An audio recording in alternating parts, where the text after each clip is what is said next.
It's a me, Mario. Yeah, yeah. Oh, is this thing on? Oh, God. Hello, everybody. Welcome back to the Collector's Vault. My name is Mike, and today we're going to be talking about ignorance. Ignorance is a real big problem I think we have, and not just in the card game, but in life in general. But today we're just going to be talking about ignorance in collectibles. Ignorance in not knowing what you have to the point where you do not value it properly, to the point where you're just not knowledgeable of it and you don't know how to gather information on it, to the point where you're asking dumb questions, you're doing the wrong thing, and you're going to cost yourself some money or you're going to cost someone else money, and which is just not good overall. So I want to go over some examples of how people in this world really are ignorant when it comes to anything collectible wise. Like not just in Pokemon, Yu-Gi-Oh, Magic, sports cards, anything collectible it's really bad when people are ignorant and they just they're just gonna hurt themselves. They're gonna hurt themselves financially, and or they'll try to hurt someone else financially, and maybe they're doing it unintentionally. There obviously are people out there who are just gonna try to trick somebody into thinking that. Well, they're just going to try to trick somebody in general to try to rip them off, which is obviously never a good thing either.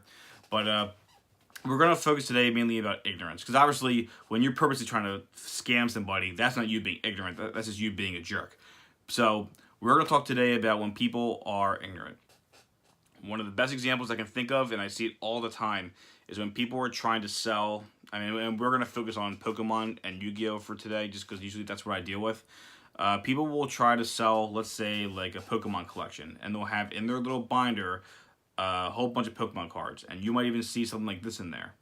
Now, of course, I know what this is, but they only think of it as, oh, it's a Blastoise. It's right up there with Charizard. It's worth a lot of money, and they'll say, well, I'm expecting to not, pay. I'm not trying to sell this for cheap. So, of course, if I ever look at a collection and I'll say, okay, well, here's what I found, here's what I like, here's what I can offer for you, because I always go by the standard that I will try to give you the exact amount of money that I can make if I were to sell it. So that way, basically, if it's worth, just for example, if it's worth $20, I'll always offer them, well, I can offer you $10, because then I'm probably going to make about $20 out of this card or collection, for example, and therefore, we both make the same amount of money. Technically, I might be losing a little bit more because, shipping and fees and all that stuff. So even in some cases like that, I might say, well, if it's worth $20, I'll give you $8. Because after everything's said and done, I might only make $8 out of it. So that's just kind of how, my mindset is. But some people don't want to hear that because they're ignorant. All they think about is, well, I have a Blastoise, I want $500 for it. And there's many problems with that. Because for one thing, they don't even know what kind of Blastoise this is. They just see a shiny Blastoise and assume it's worth money. And I hear from my friend that it's worth $500, so that's why I'm going to ask for it. And they don't want to hear from me when I say I can't offer you that. To be honest, not only is this card not the Blastoise that you're probably thinking of. I mean, this actually is a nice Blastoise. It's a Legendary Collection Holo, but they're probably going to look at it and be like, well, yeah, I mean, I want premium for it. It's a Holo. It's in good condition, and that's a big problem when they say it's good condition. Because from far away, you might think, it looks not bad, but upon closer inspection, ooh, you see all that? See all those scratches? And you might not see that in a binder, or at least from the picture that they take if they have a roll dark picture with their camera. Because of course, people for some reason don't know how to use a flash when they're taking pictures of things, and they put it on the Facebook Marketplace or eBay or anything, or one of those other what's it called? Let Go, one of those other apps. And so so most people won't see these little scratches or dents or imperfections, and they'll say, no, near mint, good condition. Even on the back, you can kind of a little bit tell. There's definitely some whitening on the sides.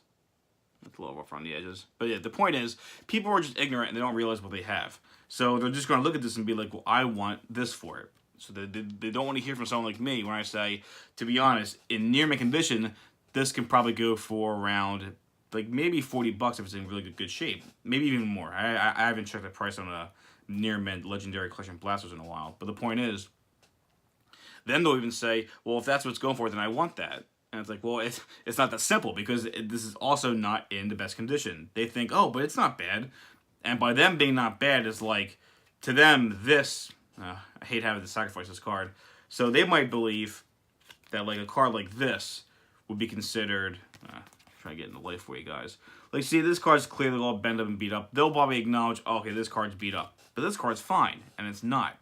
It's obviously not in mint condition, but it's also not even in light play condition. This is, I think, heavy play from how bad the scratches are. But again, people are ignorant and they won't understand that.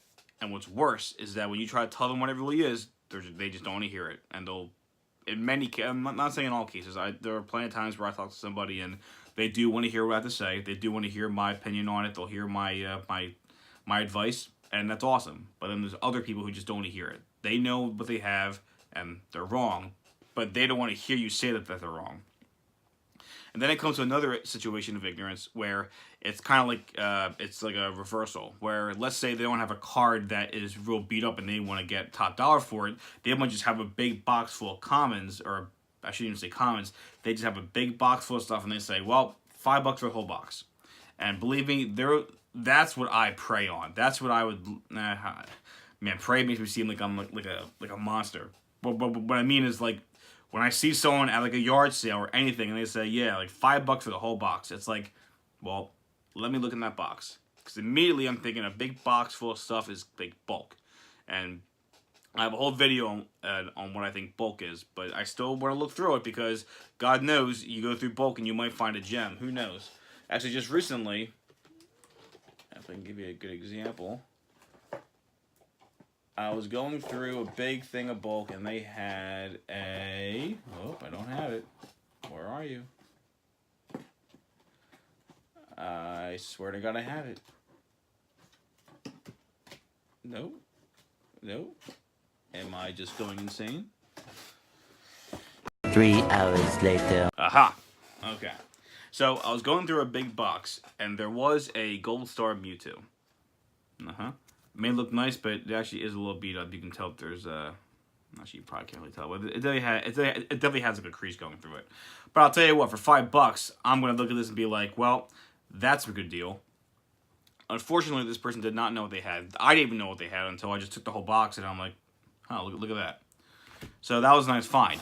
But unfortunately, because that person was ignorant, they basically lost out on a lot of money. Even though that card is not in near mint condition, obviously there are some exceptions where it's worth something. It's worth more than $5, for example. This Blastoise is probably not the best example because if it was like in moderate play, damage condition, the price does get, you know, cut tremendously. But let's say near mint, like again, I think let's say like $40, and let's say it loses 80% of its value. So that would be about like $5, and no, not even that, $80.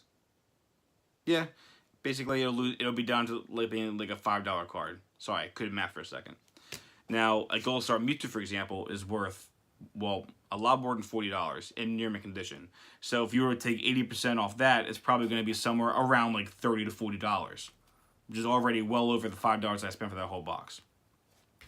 And in some cases, you can even find like a near mint condition card in there. Actually, the Blastoise I don't have it on me, that I got graded a little while ago, that is something I found in a box where the guy just says, yep, I don't want anything in this box. I think like $40 for everything. And of course, I went through afterwards, I found that Blastoise, and I'm like, well, I can't say no to this.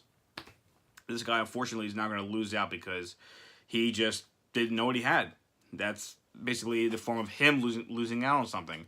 He's hurting himself. He basically ripped himself off. And I felt bad because it was only afterwards that I'm like, well, there was more than the Blastoise in that box. And then, so yeah.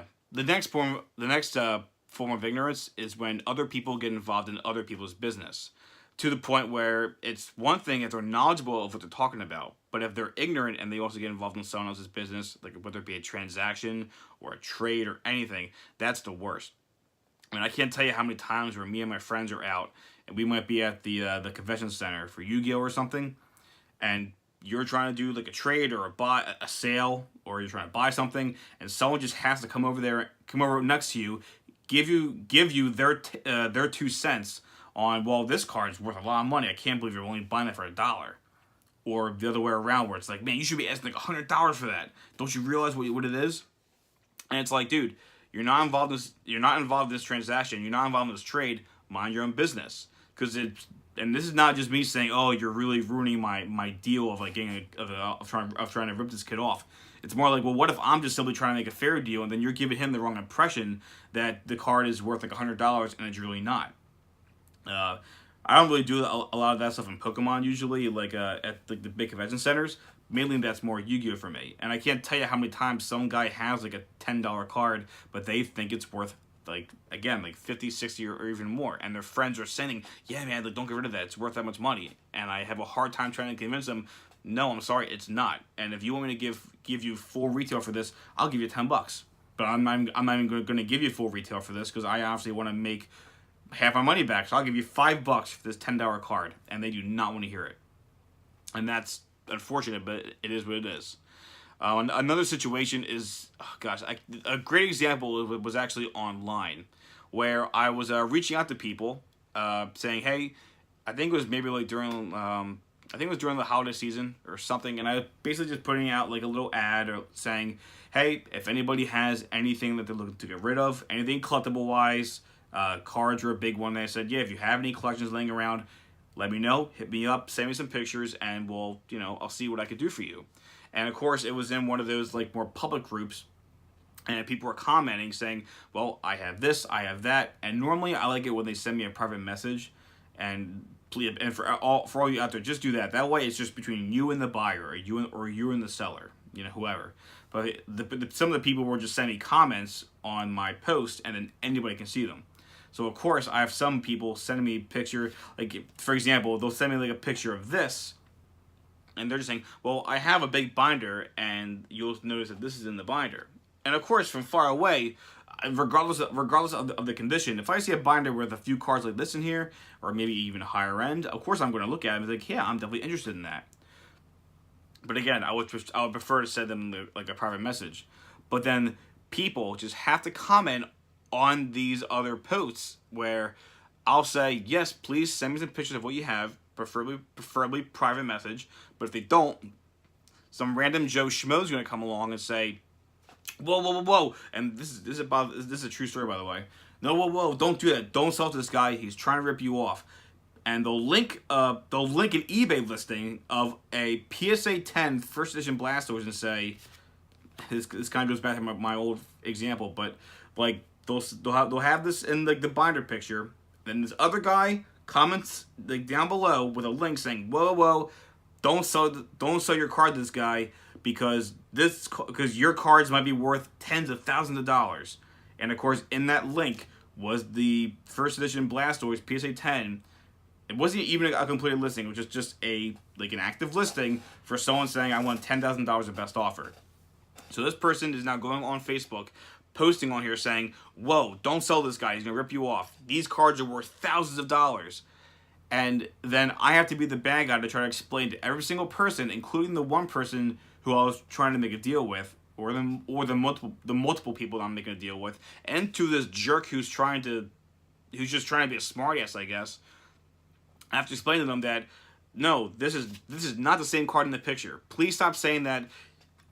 Please stop saying "Oh, the card's worth tens of thousands of dollars," and I'm trying to give you like pennies for it. That's just not how it works. I'm not trying to do that. Please stop trying to say like that's like me trying to sell my Honda Civic, and then someone says, "Whoa, whoa, whoa! Don't try to sell that because here's an eBay listing for a Ferrari for $250,000. Your car could be worth hundreds of thousands of dollars." When in reality, I'm trying to sell my Honda Civic to somebody, and someone has to butt in and act like, "Whoa, but your car could be worth that much more." It's the exact same thing. So to anyone out there, you really shouldn't do that. Please do not butt in. Well, first of all, don't butt into people's transactions unless you actively do see someone being ripped off, and if you want to be that good Samaritan, yes, go ahead and do that. It would be good to help someone out. But in this case, where someone was clearly ignorant and did not know what they were talking about, they interrupted. They butted in on the transaction, or I guess more like in the negotiation. This is why I prefer private message and not commenting on the post. But even worse of all is that now they gave the seller or like a very false impression of what they have, and now they might think, "Well, wait a minute, I don't want to sell to you. I'm going to hold on to these cards and I'm going to hold out until I do get an offer for $10,000." When this is not going to happen when you have cards these cards could be completely different. They could be a whole different. They're in a whole different tier of their own. They're not graded PSA 10 base set first edition. They're not shining first editions. They're not gold star first editions. They're nothing. They're not prize cards. They could be anything else, but someone just has to be ignorant and go on and say, no, if it's a Charizard, it's worth $1 million. My friend told me so. My friend Gary said, no, the last one online sold for $500,000, which it didn't. So if you have a Charizard, do not sell it to this guy for $25. It's because I know that card could be worth $500 million. Oh god, these people are killing me. So that's my little rant on people who are ignorant, and I really do hope that this video comes across as somewhat constructive. The point is, all I'm trying to say is, if you don't really know what you're talking about, it's best to just sit back and just don't say anything. Or better yet, there's a way to not be ignorant, and that's to actually learn something. Like, listen to people who might know. Listen to people who know what they're talking about. Listen to people who have experience and have experience with these cards, experience with collectibles in general. Definitely do some research. And the worst part becomes when it comes to evaluating card value, evaluating cards. Like when people say, no, this Blastoise is worth $10,000, but if you were to go on Google and do some research, and you can easily look up the price of a card. eBay is a great example. It's a great resource. But don't just type in Charizard and the first thing you see, that's it. I could type in car, and then someone might list their Mustang on eBay, which sounds ridiculous. But the point is, but there's all different cards out there. There's all different kinds of Magic cards, Pokemon cards, collectibles. If someone puts up actually baseball is a big, or sports cards have a big issue with the reprints that do look almost identical, and people really think, oh my gosh, I have a Mickey Mantle rookie card, or no, I have a Wayne Gretzky rookie card, but then you don't realize if it's the Topps version or the Canadian version. So yeah, this is just me ranting, saying, people, if you ever want to do some research, go online. Just go on YouTube. Like I said, there's plenty of people on YouTube that can give you a lot of insight and a lot of information on how to look for cards. That's kind of why I do some of my videos. That way I'm slowly helping you identify cards from these old sets. That way you don't list a Legendary Collection Blastoise that's all beat up and say, PS and ask $10,000 for it. Oh gosh. So yeah, I hope this was constructive. I'm sorry if I came off as being rude or obnoxious.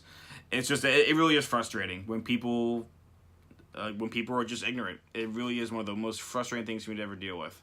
So I hope people learned something here today. If you guys have any questions about what you might have, if you have any of your own experiences with ignorant people, yeah, post them down in the comments below. We can talk about it. It's some stories can be pretty funny while they're also frustrating. So, but I think that's it for now, guys. Take it easy.